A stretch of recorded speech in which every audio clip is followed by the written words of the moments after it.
इतने दिनों बाद घर वापस आए हो। मैं तुम्हारी वाइफ हूँ, हाँ। ब्यूटीफुल हूँ हाँ। और तुम्हारे सामने हूँ, पर नहीं, तुम्हें तो अपने भैया भाभी की पड़ी है। ऐसा क्यों? आई एम सो सॉरी, जो तुम आज सच में बहुत ब्यूटीफुल लग रही हो।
पुत्र, आना पुत्र मेरे पास।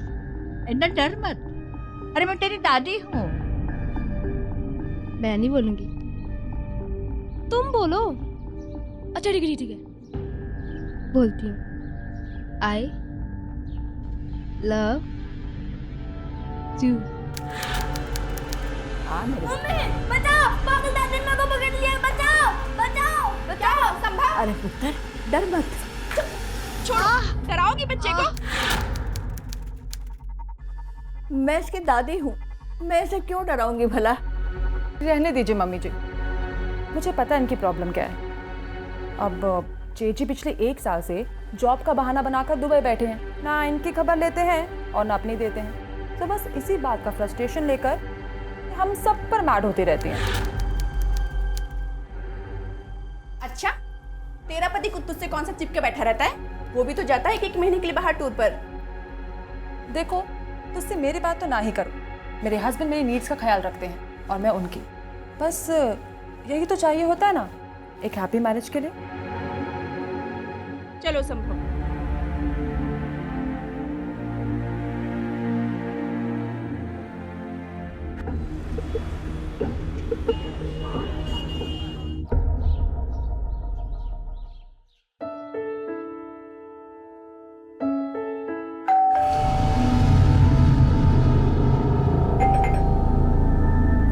हाँ आ रही हूँ।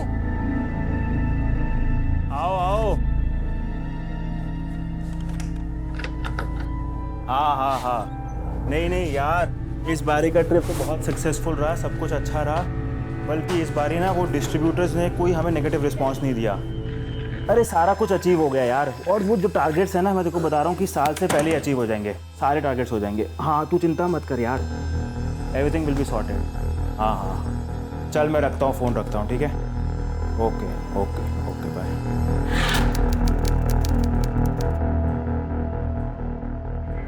कार्तिक, यार कमाल है, ऐसा कोई करता है अपनी वाइफ के साथ? पूरे 20 दिन बाद वापस घर आए हो और घर में घुसे भी तो फोन पे बात करते हैं। यार तुम कितनी फिल्मी हो यार।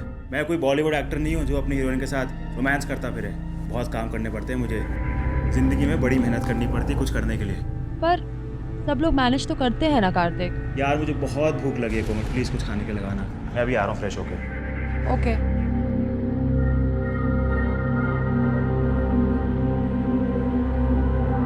पूरे 1.25 महीने बाद आज तुमने फोन उठाया मेरा। हाँ, ऐसी कौन सी नौकरी कर रहे हो जो तुम्हें बात करने की फुर्सत नहीं है? तुम्हें ना मेरी फिक्र है और ना अपने बच्चे की। अरे मेरा तो नसीब ही फूट गया तुमसे शादी करके। यहाँ तुम्हारी माँ ने मेरा जीना हराम कर रखा है और ऊपर से वो कोमल।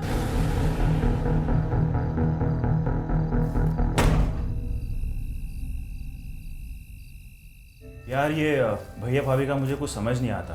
क्यों? अरे और नहीं तो क्या, जब भैया यहाँ पे थे तब उनकी बनती नहीं थी उनसे।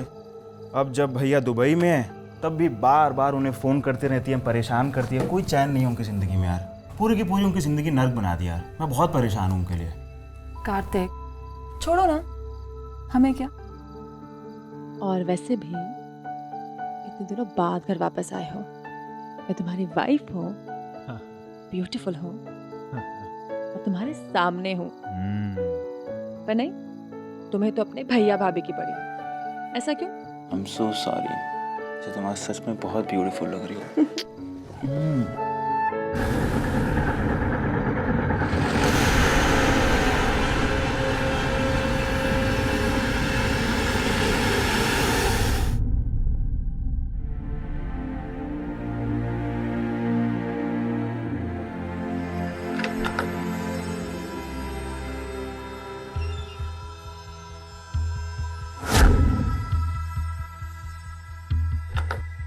कोमल कोमल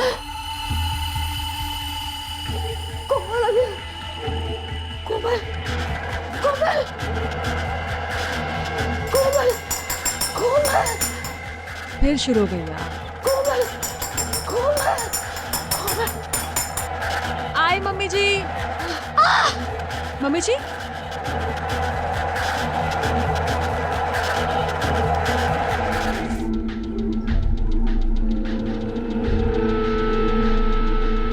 मैडम जी, मैडम जी। एक्सक्यूज मी मैम, मेरी वाइफ आई होंगी कोमल। वो कौन से रूम में? साहब, रानी, कैसे हुआ ये सब कुछ? साहब मैं सामान लेके घर आ रही थी साहब, तो कोमल में मिसाल में थी। माँ कहाँ है? भाभी कहाँ है? ठीक तो है ना वो दोनों? कुछ हुआ तो नहीं उन्हें? साहब मारी हुई इतने मार दिया साहब। क्या?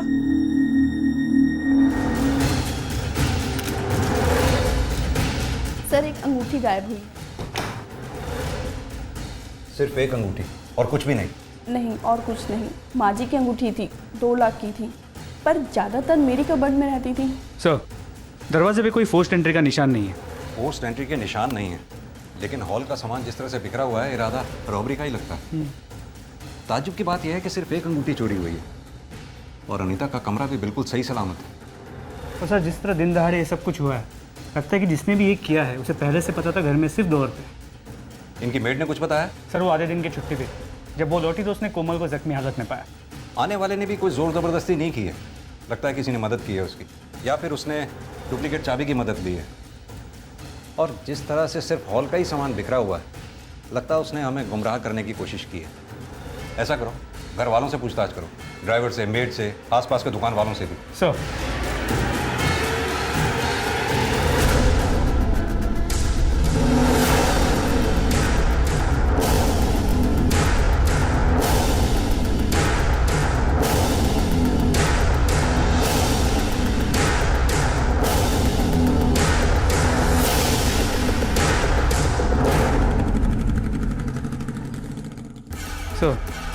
घर के आसपास पूछताछ की, कुछ मिला नहीं। कोमल को होश आया? नहीं सर, अब तक नहीं आया। वहाँ एक कांस्टेबल तैनात किया है उसकी सिक्योरिटी के लिए। उसे होश आते वो हमें इन्फॉर्म करते हैं। तो मुझे एक बात खटक रही है, चोर ने सिर्फ अंबिका जी को क्यों मारा, कोमल को क्यों छोड़ दिया, जबकि वो इस केस की चश्मदीद गवाह है। हो सकता है कोमल ने उस वक्त शोर बहुत मचाया हो, जिस वजह से कातिल को प्लान चेंज करना पड़ा हो। मुझे इस अनीता के रोल पे भी शक है। अपनी सास की बॉडी को देखकर उसके आँख से एक आंसू तक नहीं है, पर अब भी अस्पताल में बेंच पे बैठ के वो गेम खेल रही, जैसा उसका इससे कुछ लेना देना है ही नहीं। शायद सास और बहू में बनती ना हो। खैर, ये सब तो हम चेक कर ही लेंगे। फिलहाल उस अंगूठी को ट्रेस करो, चोर उसे बेचने की कोशिश जरूर करेगा। सर अंबिका जी का पोस्टमार्टम रिपोर्ट।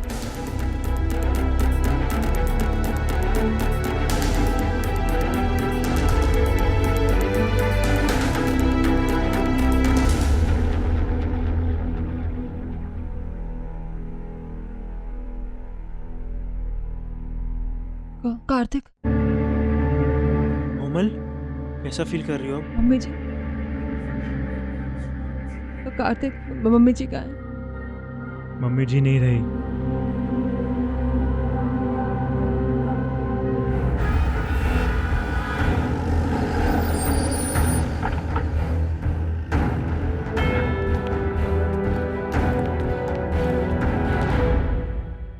कोमल जी, क्या हुआ था उस दिन? जी मैं अपने रूम में थी। आई मम्मी जी। मम्मी जी, मम्मी जी।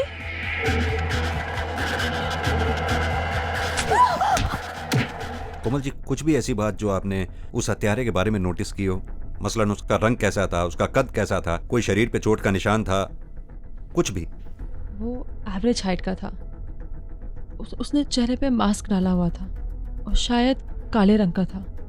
इसके अलावा मुझे और कुछ याद नहीं। एक बात बता दूं आप लोगों को, पोस्टमार्टम की रिपोर्ट में अंबिका जी के शरीर पर चोट के निशान थे, यानी मारपीट के, फिजिकल अब्यूज। और डॉक्टर्स के मुताबिक ये निशान घटना से पहले के हैं। आप लोगों में से किसने मारा था उन्हें?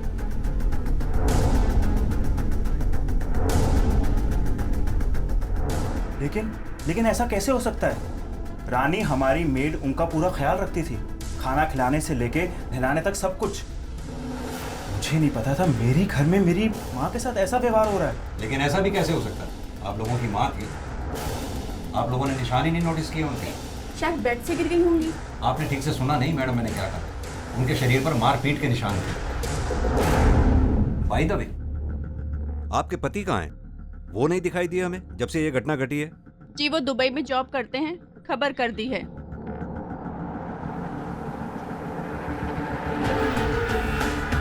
त्यागी, ये जो मेड है रानी, अगर ये अंबिका जी की केयर टेकर थी तो इसे तो निशानों के बारे में पता होना चाहिए था।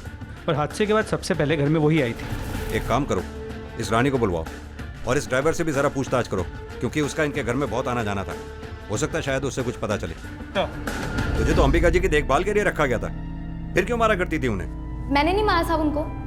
किसने कहा आपसे? उनके घर वालों ने। साहब झूठ बोल रहे हैं वो लोग, सब के सब। साहब नफरत करते थे उनसे। अम्मा जी हेलो, खाना खा लो, मैंने दवाई देनी है, ठीक है? खाना खा लेना। पुत्र मेरे को काफी गहने हैं, बस मैं सारे गहने तेनू दे देंगे। बस तू सिर्फ एक को काम कर दे मेरा। कैसा काम? तू मैंने पुलिस स्टेशन ले चला तो मेरी बहू मैंने मार डालेगी। कौन सी बहू? उन्होंने नाम नहीं लिया था साहब, और मैंने पूछा भी नहीं। क्या अनीता मैडम और क्या कोमल मैडम साहब, कोई किसी से कम नहीं है, उल्टा दोनों एक से बढ़कर एक हैं। अब कुछ दिन पहले की बात है। रानी आई यार देखो इन्हें क्या चाहिए, मेरे को लेट हो रहा है। दे यार चाबी दे फटाफट। क्या हुआ? अच्छा ठीक है, 2 मिनट रुको, मैं आ रही हूँ। रानी, अरे रानी,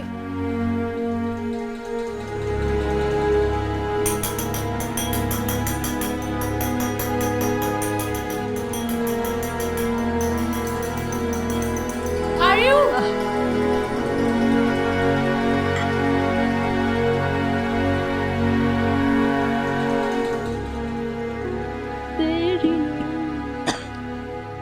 चलिए अम्मू जी। ये क्या किया? आ रही थी ना मैं। रानी, वो मेम साहब मैं आ रही थी, पर मेरे आने से पहले ही इन्होंने कर दिया। तुम क्या कर रही थी? सच में मैंने कुछ नहीं किया। आपको तो पता है ना, इनको हर आधे घंटे बाद जाना होता है। मेरी गलती नहीं है मेम साहब। और कुछ काम आता है आपको गंद फैलाने के अलावा? रानी, इनका पीने का पानी कम कर दो। 1 गिलास सुबह, 1 गिलास शाम। अच्छा अभी जल्दी से साफ करो, बदबू के मेरे सांस भी नहीं लिया जा रहा है। मम्मी जी, आप जेठानी जी की बात का बुरा मत मानना। वो क्या है ना, कल फिर से जेठ जी ने इनका फ़ोन नहीं उठाया, इसलिए बहुत परेशान है। और मैं शॉपिंग पे जा रही हूँ, अगर आपको नई बेडशीट चाहिए तो मैं ले आती हूँ। और तुम क्या देख रहे हो? मेरा बैग पिक करो और चलो। सर उस घर में आए दिन झगड़े होते रहते थे और उस बेचारी बुढ़िया को अपनी दोनों बहुओं का अत्याचार सहना पड़ता था। अम्मा जी का कितना मन करता था साहब संभव बाबा के साथ खेलने का, लेकिन अनीता मैडम ने समझा रखा था संभव बाबा को कि उनकी दादी पागल है। डराओगी बच्चे को? मैं इसकी दादी हूँ, मैं इसे क्यों डराऊंगी भला? जब घर पर कोई नहीं होता था तो दादी को मारकर खींच निकालती थी अपनी। किसी का मल साफ करने में खींच तो होती होगी। झूठ नहीं बोलूंगी साहब, गुस्सा आता था, कभी कभी अम्मा जी पे चिल्ला भी जाती थी, लेकिन साहब उनसे कोई शिकायत नहीं थी मुझे। मेरे पास सबूत है। एक मिनट साहब। जब ये सब हो रहा था, बजाय इसे रोकने के तू वीडियो बना रही थी। तो साहब मैं क्या करती, उल्टा मुझे ही नौकरी से निकाल देती।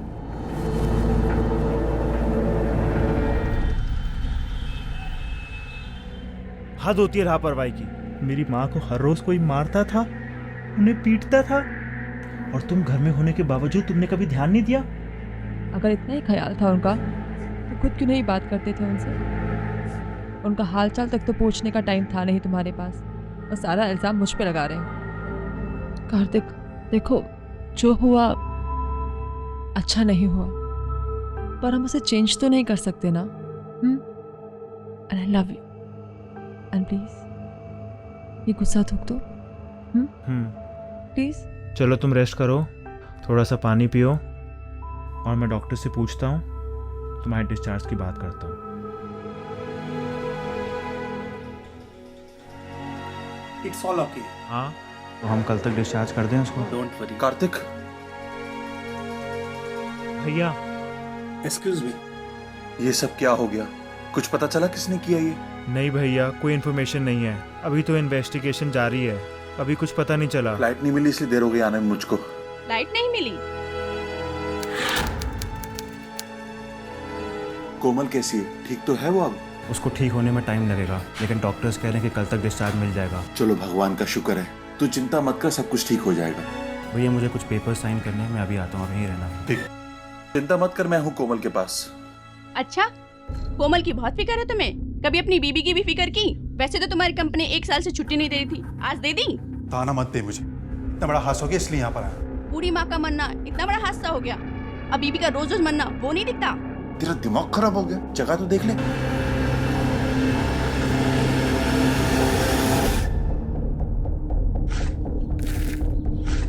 अरे जल्दी जल्दी गड्ढा भरो।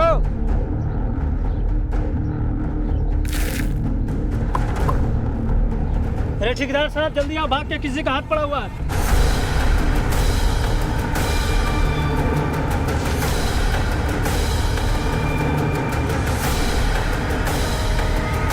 Hello police.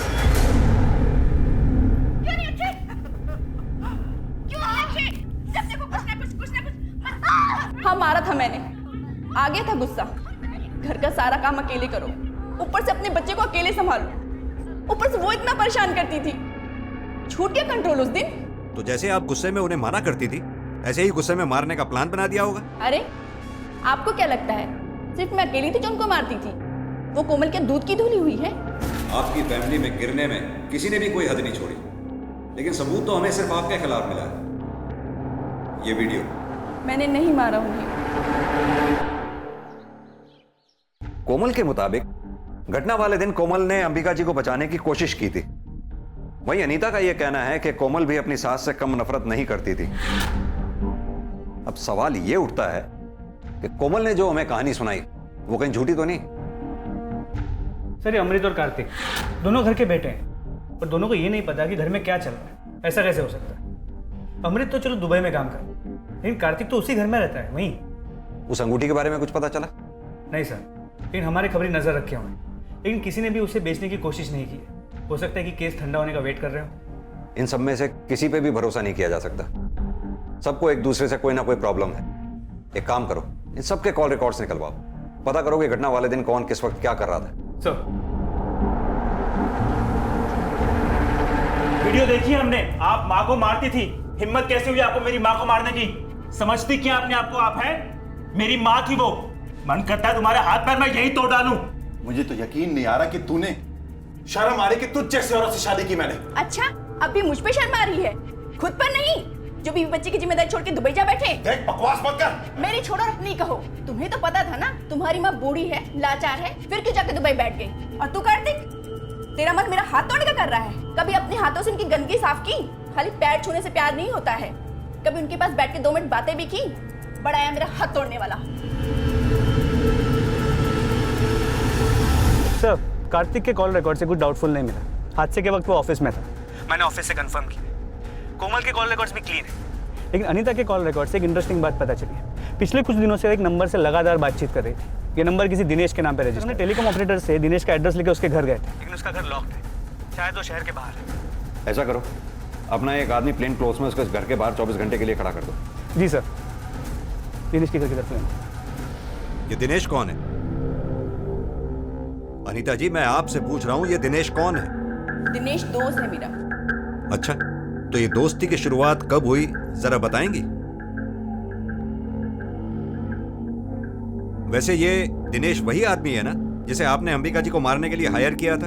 जी नहीं, दिनेश एक जासूस है जिसे मैंने अपने पति के पीछे लगाया। अपने पति के पीछे?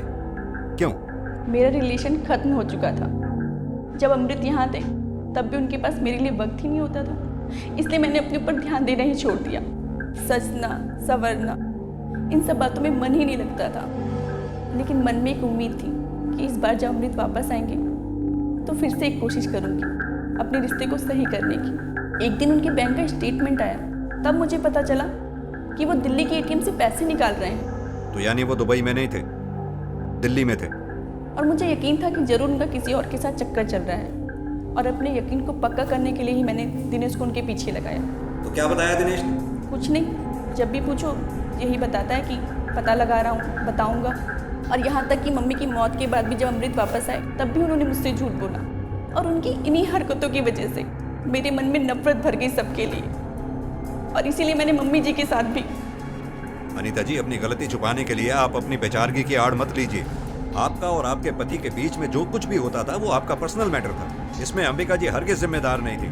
आपने जो कुछ भी किया ये निहायत ही घिनौनी हरकत थी। बजाय शर्मिंदा होने के आप बहाने बना रही हैं।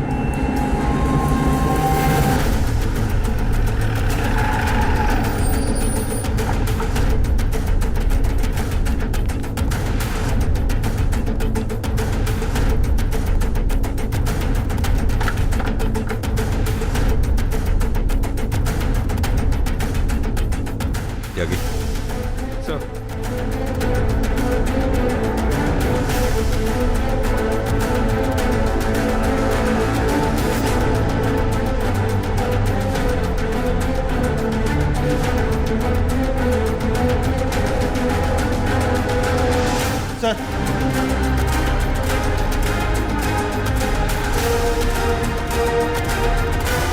सर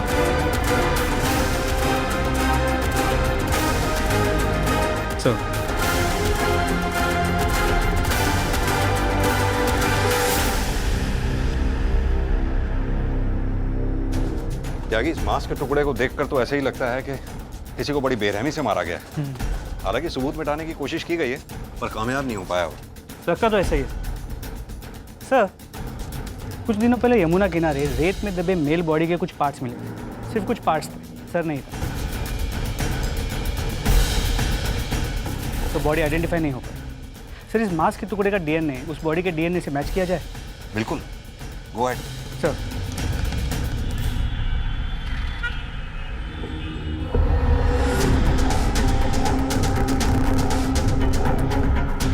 तो यह है तुम्हारा दुबई का ऑर्डर, ले चलो इसे। अब तो ये बता कि माजरा है क्या, वो भी डिटेल में। सर, दुबई मुझे सूट नहीं किया इसलिए मैं वापस लौट आया, लेकिन मैं घर नहीं गया और ना ही मैंने किसी को बताया। मैं अपनी बीवी की शक्ल देखना नहीं चाहता था, नफरत करता था मैं उससे, इसलिए तो दुबई गया था जॉब करने के लिए। दोबारा उसके साथ नहीं रह सकता था मैं। तो दिनेश को क्यों मारा तुमने? दिनेश कौन सर? मैं किसी दिनेश को नहीं जानता। बेवकूफ समझाया हमें? तू क्या समझता है तेरे कॉल रिकॉर्ड्स में हमें दिनेश का नंबर नहीं दिखेगा? देख अमृत, सच सच बता दे वरना मैं तेरी खाल उधेड़ दूंगा। सर, दिनेश खुद से आया था मेरे पास, उसे पता लग गया था कि मैं दिल्ली में रहता हूँ। वो मुझे ब्लैकमेल कर रहा था, कह रहा था कि अगर मैंने उसे पैसे नहीं दिए तो वो अनीता को बता देगा। बस इतनी सी बात है सर। और तू पैसे उसे देना नहीं चाहता था इसलिए तूने उसे मार नहीं दिया? सर, मैंने उसे नहीं मारा, मैं तो पैसे देने को राजी हो गया था, लेकिन वो ही नहीं आया मेरे पास। जिस तरह से अचानक आया उसी तरह से अचानक गायब हो गया। फिलहाल तो तेरे खिलाफ कोई सबूत नहीं है, जा।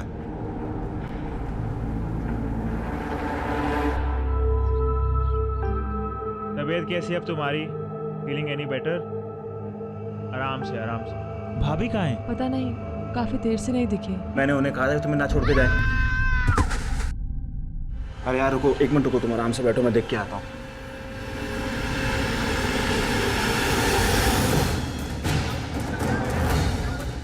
भाभी! सर, एम्बुलेंस कुछ ही देर में आ रहा है। हमारे घर में 2 मर्डर हुए हैं, आखिर आप लोग कर क्या रहे हैं? हम तो अपना काम कर रहे हैं mister Kartik. By the way, जब ये हादसा हुआ आप कहाँ थे उस वक्त? मैं और कोमल तो अपने रूम में ही थे, लेकिन हाँ, अमृत भैया काफ़ी देर से गायब हैं। आपको उनसे पूछना चाहिए। सर, इस फैमिली में तो सब एक दूसरे पे ही इल्ज़ाम लगाए। अपने आदमी प्लेन क्लोथ्समैन के पीछे लगा दो, कोई ना कोई कहीं ना कहीं गलती जरूर करेगा। सर, गायब मतलब? आप कहना क्या चाहते हैं? देखिए, मैं घर से बाहर किसी काम से गया था, और वो जो भी हो, जब मैं घर में था ही नहीं तो मार कैसे सकता हूं? मैं तो आपके सामने ही आया था। I'm sure उन्होंने सुसाइड ही किया होगा। अमृत वीजी के चलते वो बहुत डिप्रेशन में थी। हाँ, मैं नफरत करता था, बहुत नफरत करता था उससे। सर, अगर मुझे उसे मारना ही होता तो बहुत साल पहले मार चुका होता। अब क्यों मारता, जबकि पुलिस की मुझ पर नजर है? मैं सच कह रहा हूं सर, मैंने उसे नहीं मारा।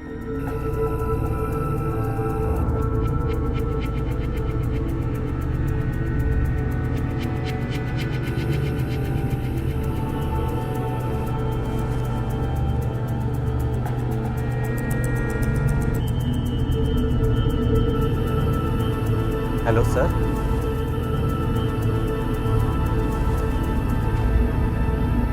सर, उस घर में गई हो?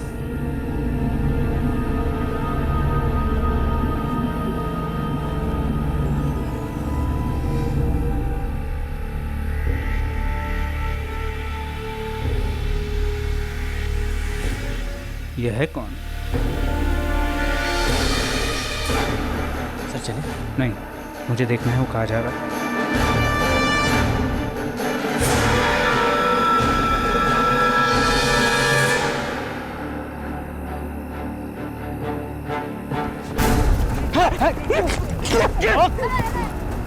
बहुत भगा है। बैग मेरे को क्या है? पकड़ो इसे। सर, इसमें क्लाश है। चल।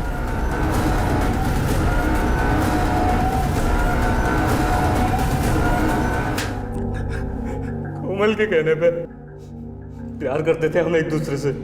कब से? यही कोई 2 महीने पहले से, जब मैं नौकरी पर लगा था। पहली नजर में वो मेरे दिमाग में चढ़ गई थी। जब मैं उसे देखता था सज धज के निकलते हुए, पागल हो जाता था मैं। लेकिन ड्राइवर था, इसलिए कुछ कहने और करने की हिम्मत नहीं जुटा पाता था। लेकिन एक दिन मर्द चाहे जितनी नजरें बचा के देखे, पर औरत की नजरों से वो नहीं बच सकता। पाना चाहता है ना मुझे? हाँ। पर मेरा एक काम करना होगा। कैसा काम? अपनी हवस के चलते तूने हाँ कर दी। मेरी ज़रूरतें थी, कुछ दिल की तो कुछ शरीर की। मेरे हस्बैंड, उन्हें काम के अलावा कुछ और नजर आता ही नहीं। हमेशा बिजनेस टूर पे रहते। मजबूरी में मुझे ये दूसरे मर्दों के साथ पूरी करनी पड़ती। पहले अपने जेठ जी के साथ, और उनके दुबई जाने के बाद अपने ड्राइवर गोविंद के साथ। मुझसे पहले कोमल का अफेयर अमृत साहब के साथ था। अमृत साहब ने हमें बताया कि उन दोनों के अफेयर के बारे में दिनेश को पता चल गया है और वो उनसे पैसे मांग रहा है। तो हम दिनेश से जाके मिले। तब उसने बताया कि उसे मेरे और कोमल के अफेयर के बारे में भी पता है, और उसके पास हमारी कुछ फ़ोटो हैं। हम उसे और पैसे देने को तैयार थे, मगर वो जितनी बड़ी रकम मांग रहा था उतनी ना तो मैं दे सकता था, ना ही कोमल। इसलिए हमने दिनेश को उसी के घर में बंदी बना लिया और अपने फोटोग्राफ निकालने की कोशिश करने लगे।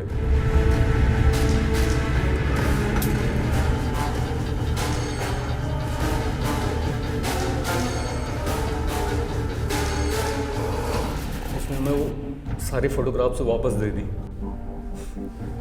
लेकिन अगर हम उसे ऐसे छोड़ देते तो पक्की बात थी सर, वो सबको बता देता। और अनीता को उसे क्यों मारा? फोटोग्राफ तो तुम्हें मिल गए। क्योंकि जो फोटो में था वो उसने अपनी आंखों से देख लिया था। मैं अनीता मैडम के हाथ पैर जोड़ के उनको टेरेस पे ले गया साहब।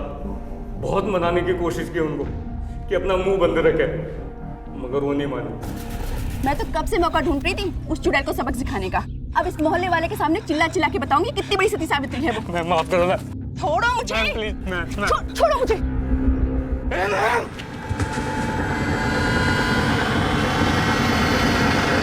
मेरे पास कोई और चारा नहीं था साहब।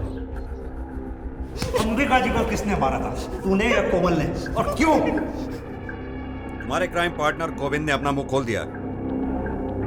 अब तुम मुझे बताओ, कि तुम दोनों ने मिलकर अंबिका जी को क्यों मारा? बोलो।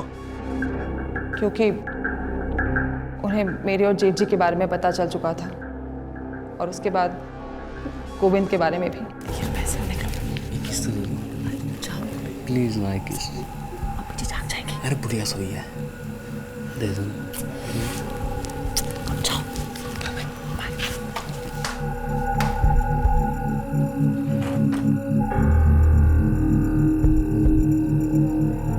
कोमल, अमृत के बाद एक ड्राइवर देना, ये तो अच्छा नहीं कर रही है। तो बता दोगे अपने बेटे को? बताना होता तो अमृत के वक्त से बता देती, और मैं अपने पुत्र का कार नहीं तोड़ना चाहती। मैंने कई बार सोचा कि जब वो किसी को कुछ बताने वाली नहीं है तो मुझे क्या फर्क पड़ता है, पर नहीं, मुझे फर्क पड़ता था। उनकी वो टक टक की आवाज, जब भी वो आवाज करती मुझे लगता वो मेरा मजाक उड़ा रही। तो बस मैंने फैसला कर लिया।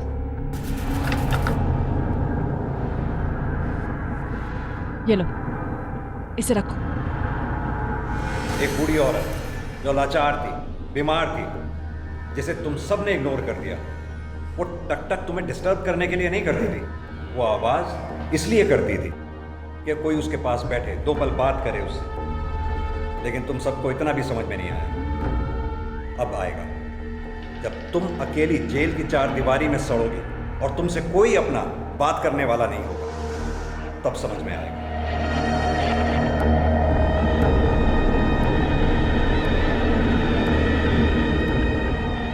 पारिवारिक मूल्यों की महत्वता और रिश्तों की मर्यादा और उनसे जुड़ी हुई जिम्मेदारियों को ना समझना या फिर समझते हुए भी उनका पालन ना करना किसी हद तक खतरनाक हो सकता है। और ये इस कहानी से अच्छी तरह से समझा जा सकता है। कोमल की अपने पति से प्यार पाने की चाहत कोई ऐसा मसला नहीं था जिसे बातचीत से सुलझाया नहीं जा सकता था, लेकिन उसने इस आसान राह को चुनने की बजाय अपने दिल में अपनी अधूरी इच्छाओं का मातम मनाना शुरू कर दिया, जिसकी वजह से गुस्से और नफरत का जन्म हुआ। और उसी गुस्से ने खुद उसे ही निशाना बनाकर उसे गलत राह पर कदम बढ़ाने पर मजबूर कर दिया। और वहीं दूसरी तरफ उसकी अंधी नफरत का शिकार बनी उसकी लाचार सास अंबिका खुराना। अगर कोमल ने अपने परिवार को और उसके परिवार ने उसे समझने की थोड़ी सी भी कोशिश की होती तो शायद जो हुआ वो ना होता। इस कहानी में हम सब के लिए सीख है, अपने रिश्तों को और अपने परिवार को समझें, उन्हें प्यार दें, उन्हें उस मजबूत पेड़ की तरह से बनाएं जिसकी छाया में हम खुद और बाकी के परिवार के लोग भी अपने आप को संतुष्ट और सुरक्षित महसूस करें। अब मैं अनूप सोनी आपसे विदा लेता हूं। फिर मुलाकात होगी जुर्म की एक और कहानी के साथ अगले एपिसोड में। तब तक अपना और अपने परिवार का ख्याल रखें और देखते रहें क्राइम पेट्रोल डायल 100। सबक एक को सीख हम सबको। जय हिंद।